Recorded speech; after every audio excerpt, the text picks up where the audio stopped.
Are you willing to accept Christ's invitation to know Him more intimately, love Him more intensely, and follow Him more closely, and then go out into the world and live His good news? If you say yes, then you could be the 13th apostle. Join Dan Duddy and Tom Caffrey, the odd couple of Catholic radio, as they ride the radio waves 2 by 2 to share the goodness, beauty, and truth of Jesus Christ and His church. And now, ladies and gentlemen, the 13th apostle. It would seem that a teacher, an administrator, someone who works in a Catholic school would have no questions, no doubts, no objections about their faith. But we'll see. We're about to find out.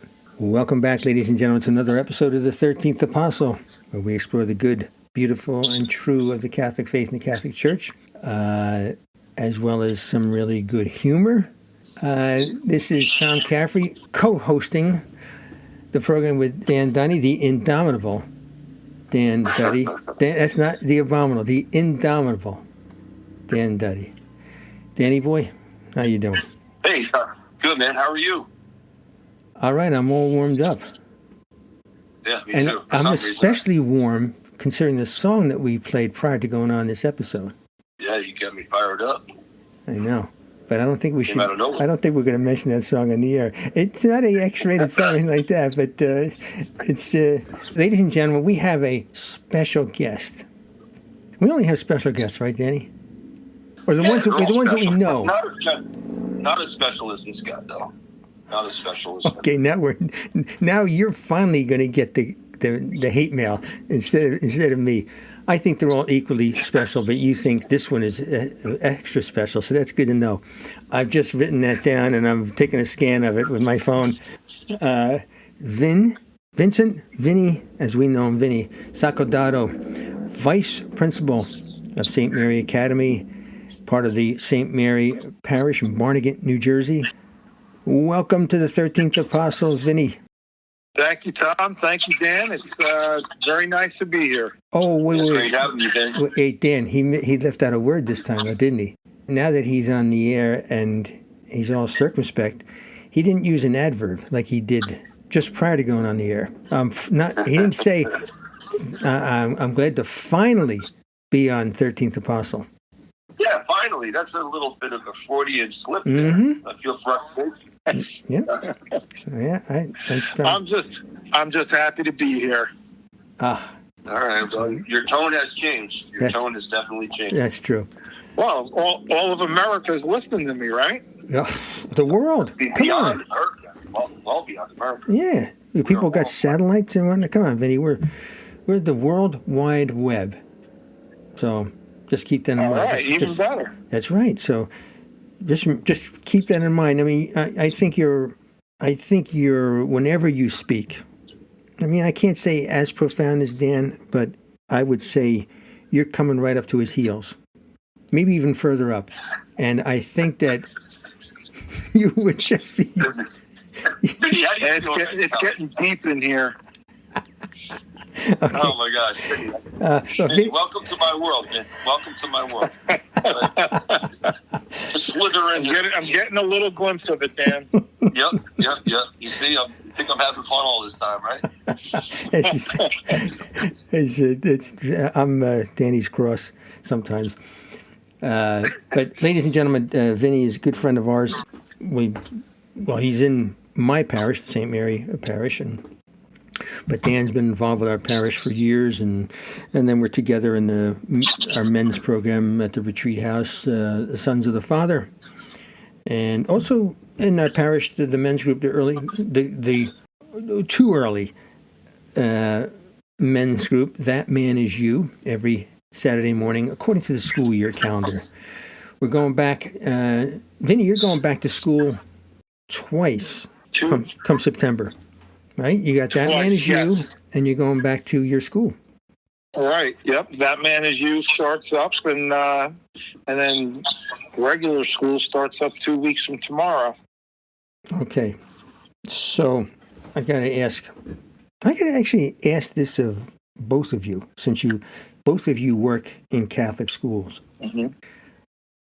Dan, I remember that there were, well, this is what weren't there non-Catholics in, well, when I was involved with the school, it was Monsignor Donovan.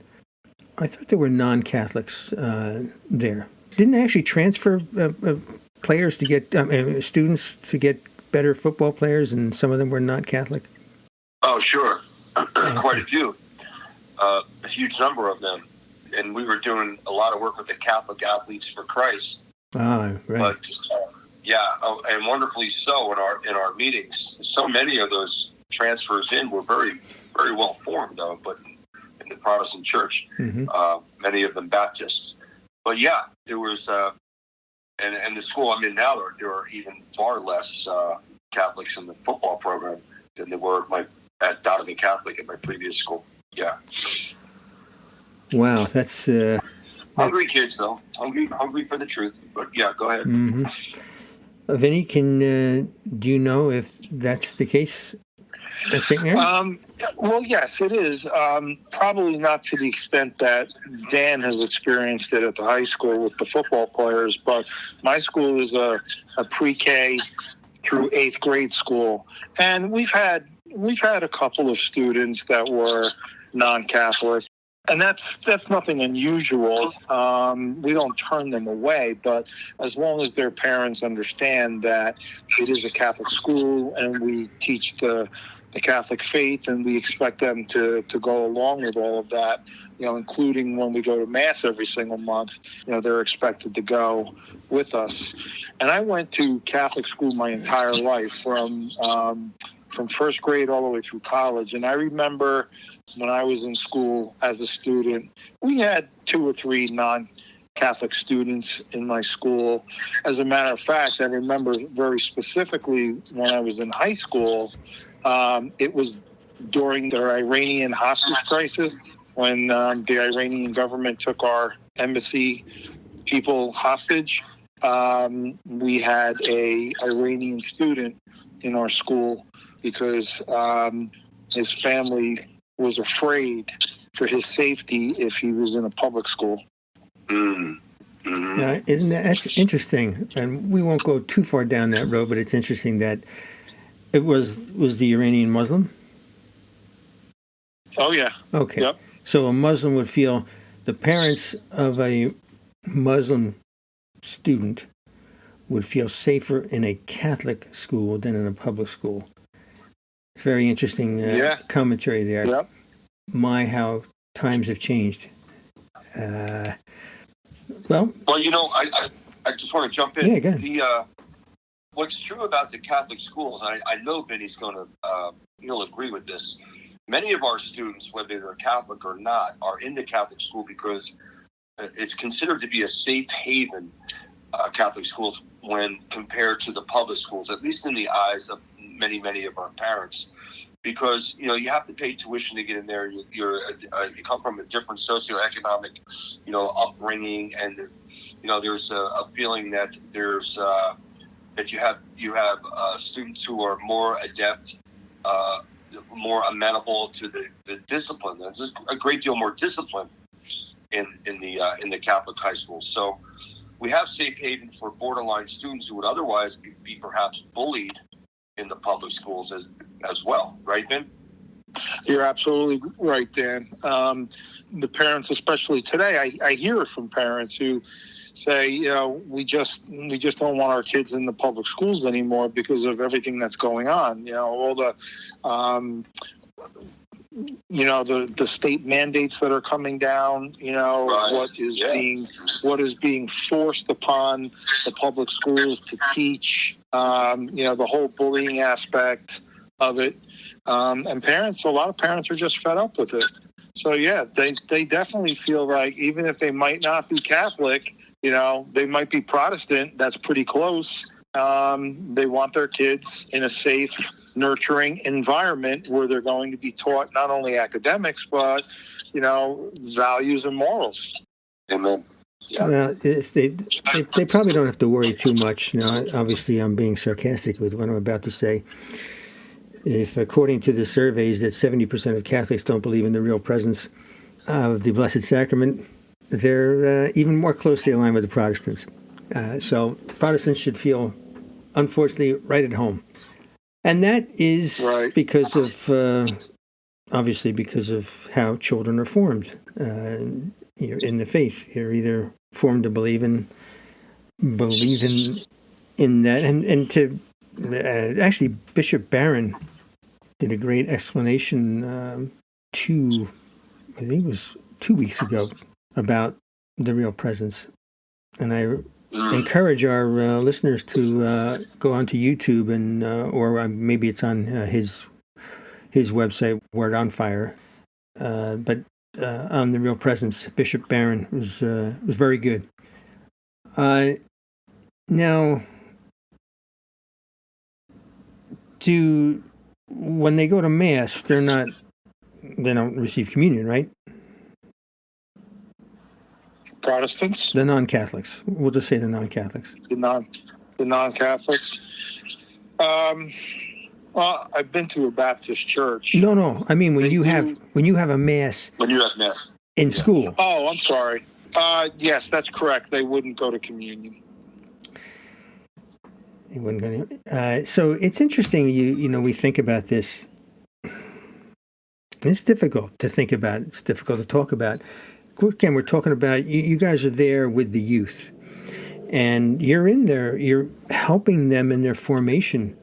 And what do you think the difference is of a Catholic student who's attending Mass at the school, doesn't believe in the real presence, hasn't had confession, or just is there because the parents want them there, but the parents don't even practice their faith, but they're going to receive the Blessed Sacrament, but, well, let's say a Bible-preaching Protestant can't. And it makes me think of what Pope Francis said. I'm not going to state my position on this because I don't want to influence the conversation to that degree. And I remember our dear friend Deacon Chuck Kelly. I don't want to say I remember him like he's passed. Thank God he hasn't. But I asked him this question. I remember his answer. Pope Francis's question, the question that was asked of Pope Francis, is the Blessed Sacrament, like how special, and this is it reserved, this, that? And he said, what is it? It's not a prize, it's medicine. So, you'll probably never be asked this question, but these are things that are there, even though we don't recognize them, and we can let these students keep going on, and if we, whatever our role is, especially you two, and whether it's with additional people in your family or whatnot, that how much of a difference is that Catholic can receive communion, doesn't believe in it, and the Bible-believing Protestant does. Can't. Well, that's an appropriate length of silence there. That's a pretty deep question. So, I'm just thinking about it. So you're saying, what does it mean for the Catholic who has the opportunity to receive it and receives it but doesn't believe, but the Protestant who believes but can't receive it because he's not Catholic? And did I get that right? Well, yeah, thank you, because it gives me an opportunity to clarify. The Protestant doesn't even know anything about the real presence, but just loves Jesus, and but doesn't know about the real presence, and so therefore it's not a question of believing in it, and obviously hasn't gone through any catechism or initiation. I mean, I'm presumably been baptized. I mean, obviously Protestants are baptized, right? So, but it's something, do we just let, the students come in and then they leave at the end of the year and they go to Mass at school anyway, whether or not they go to Mass outside of school.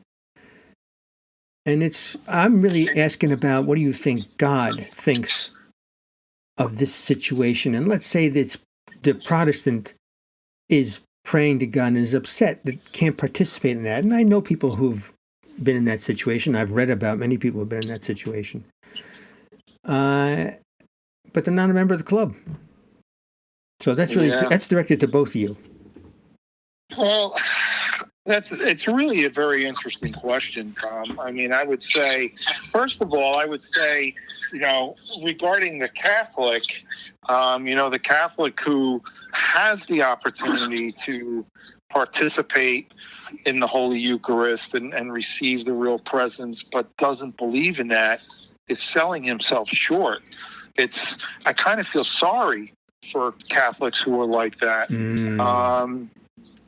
Because they're missing out. They're missing out on something because they think that it's just symbolic.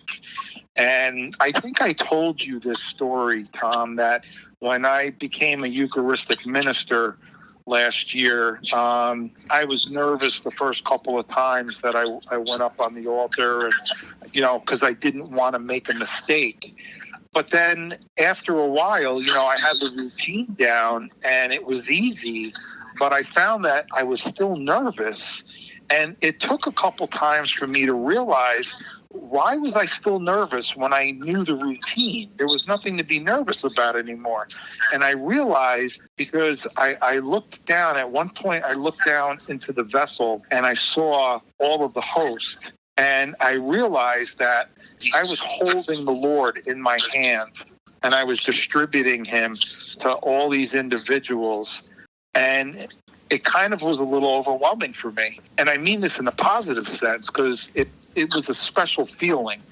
And that was the source of my nervousness. And I still have it. I've been doing it for over a year now.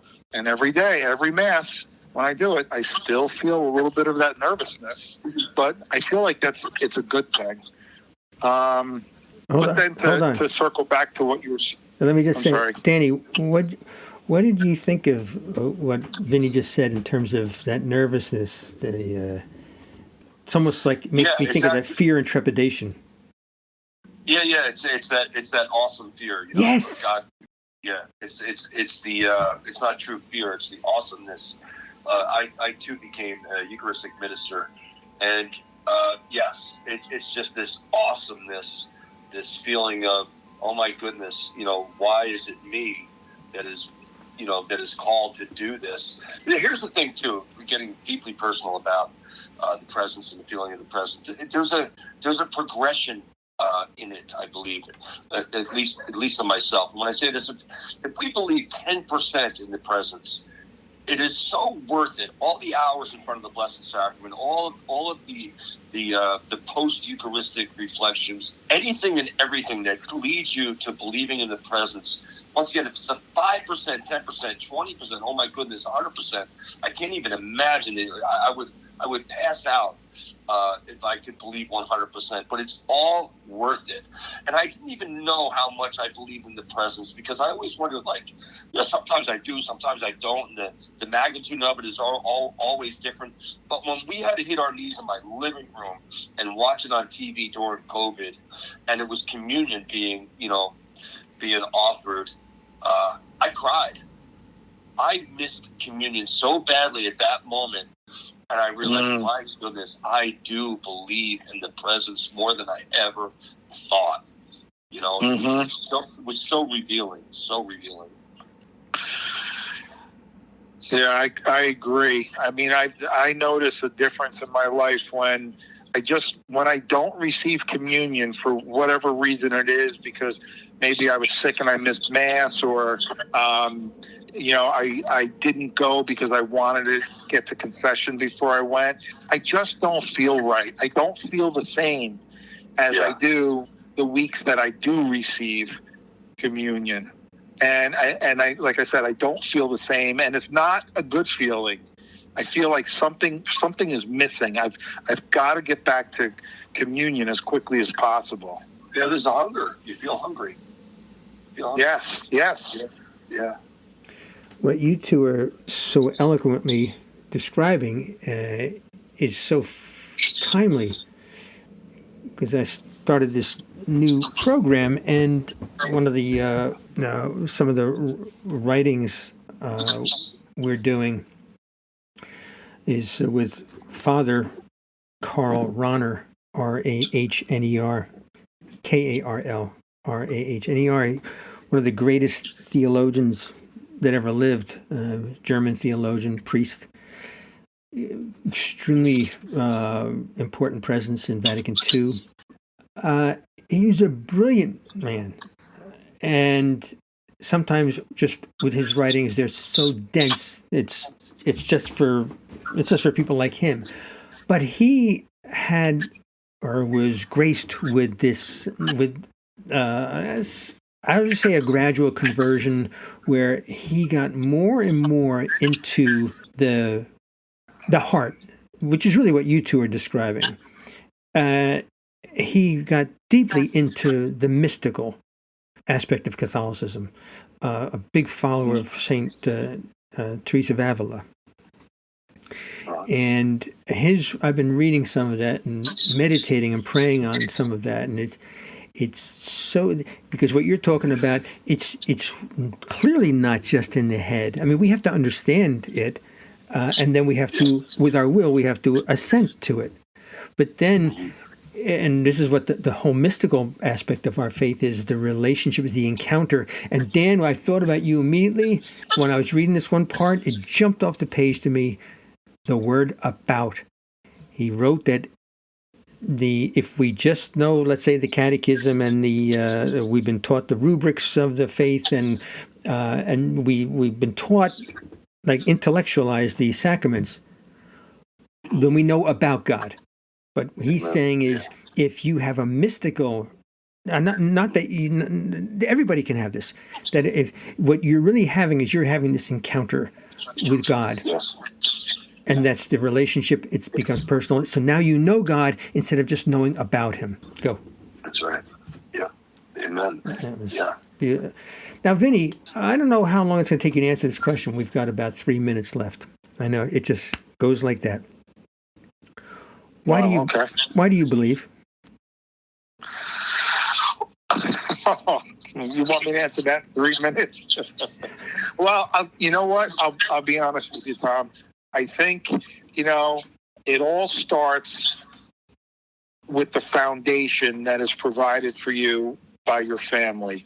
So when my parents were Catholic, and they always went to church, and they took me to church every single weekend of my life while I was growing up. They laid that foundation for me. I'm going to jump in. To Catholic school. I'm sorry to interrupt, but I'm going to do this because I want to get you crisp in the time we have left. Many people have had your foundation and no longer believe. Right. Why do you think you still believe?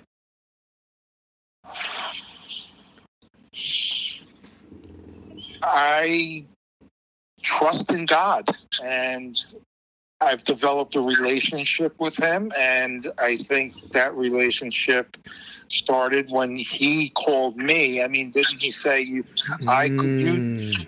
didn't come to me, I brought you to me. I'm paraphrasing. I don't remember the exact quote. But, I do believe, and I've had my trials, and, just like everybody else, but I've come to believe, it comes down to a very simple choice. Yes. That all people have. Yes. You can either cling to God, or you can turn away from him. And that's it. That's the choice that we all have. And when you think about it, as a Catholic, that's really not much of a choice. So I choose to cling to God no matter how difficult things get. And that's beautiful.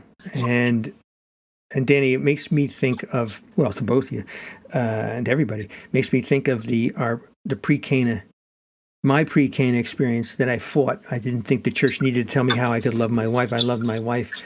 But that's when I learned the concept of decision to love. It's, you make a decision.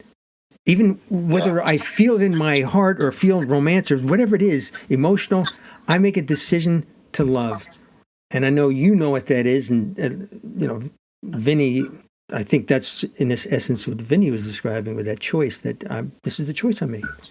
What do you say, Danny? Yeah. Close us out. Yeah, I mean, there is absolutely nothing better. What else would we be, man? we believe in God also because of each other. The three of us right here, we come alive because of our faith. We inspire each other in our friendship by doing so through our children, through the birth of our children, and through the exhilaration of life itself. That's why we believe in God. We're because of us, because of who we are. We are creatures, and we celebrate it. It makes it very, very, very real, magnificent. Ladies and gentlemen, you have just heard vintage Coach. Another fine vintage from Coach. Thanks, beautiful, guys. Danny. And we're two or three are gathered in his name, right? And this is Christ is with each one of us. Yep. Undeniable. Vinnie? Undeniable. Yep. You requited yourself quite well, to use Danny's choice of adverb. Quite well. Thank you. Quite well is right, Vinnie. It was a blessing. Thank you. Danny, why did you keep putting him off? Thanks for having me on, guys. Danny, why did you keep putting him off, Danny? I've been trying to get him on the air for the longest time. Vinnie, you got me, right? I got you back, and you got mine. I got your back, Dan. I got your back. Man. Back at you, buddy. It's beautiful. Danny, what's coming up next? All right. Yeah, stay tuned, folks, for The Angelus. And following The Angelus is Your Prayer Intentions with our good friend Peter and Jenny. WQPH Radio 89.3 in the Shirley-Fitchburg area, the greater Boston, and the World Wide Web. Your support means a great deal to us. Thank you for it. Amen. God bless you, Danny and Vinnie. Yep. God bless you guys. God bless you. God bless you guys, too. Hello, friends. This is Father Wade Menezes with the Fathers of Mercy and EWTN, and I want to thank you for listening to Queen of Perpetual Help Radio, WQPH 89.3 FM.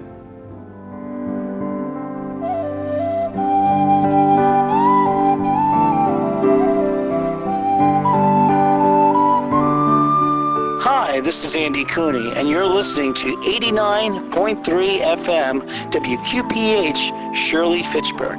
I'm delighted that listeners in this area can enjoy Catholic radio from EWTN 24 hours a day. When you receive a request for a donation to help WQPH, please be as generous as you can. Thank you, Andy. Please help us at WQPH by sending your donation, large or small, to Eternal Life Radio, Post Office Box 589, Medford, Mass.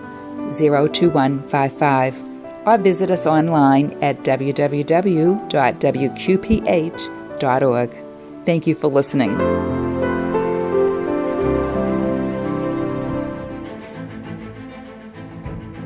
Thank you for listening to The 13th Apostle with Dan Duddy and Tom Caffrey. For more information on Dan, visit his website at www.danduddy.com or email dcduddy@gmail.com. Tom's website is faithpilgrims.com or email trcaffrey@faithpilgrims.com. How about you? Will you be the 13th Apostle?